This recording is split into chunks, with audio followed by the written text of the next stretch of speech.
ఓం శ్రీమాత్రే నమః. ముందుగా ఈ యొక్క విశ్వ చైతన్యంలో ఉన్నటువంటి గురు పరంపరకి కూడా ప్రణమిలుతూ మరి ఈరోజు మా యొక్క సిద్ధి బుద్ధి సమేత వరసిద్ధి వినాయక స్వామి వారి వద్ద కుంకుమ పూజ జరుగుతున్నాయి.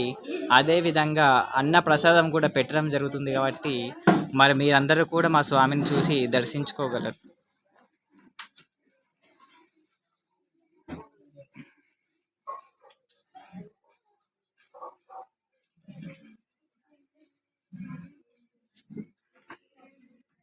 మనకు వివాహం కాకముందు చేసేటువంటి పూజను కన్యాగౌరి పూజ అని అంటారు. మరి ఇక్కడ కన్యల చేత కూడా చేయించడం జరుగుతుంది, అది అమ్మవారి సంకల్పము.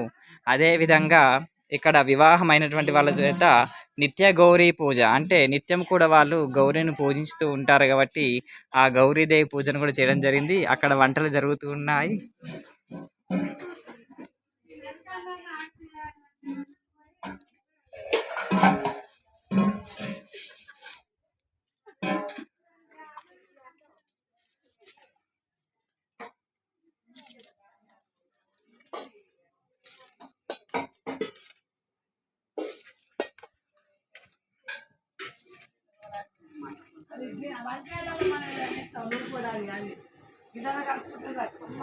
పూలు ఎవరు తెచ్చారు?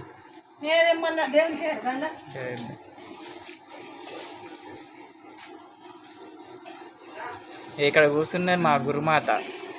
మా నాన్నమ్మ తర్వాత ఈవెన్ గురువుగా తీసుకున్నాం అన్నట్టు.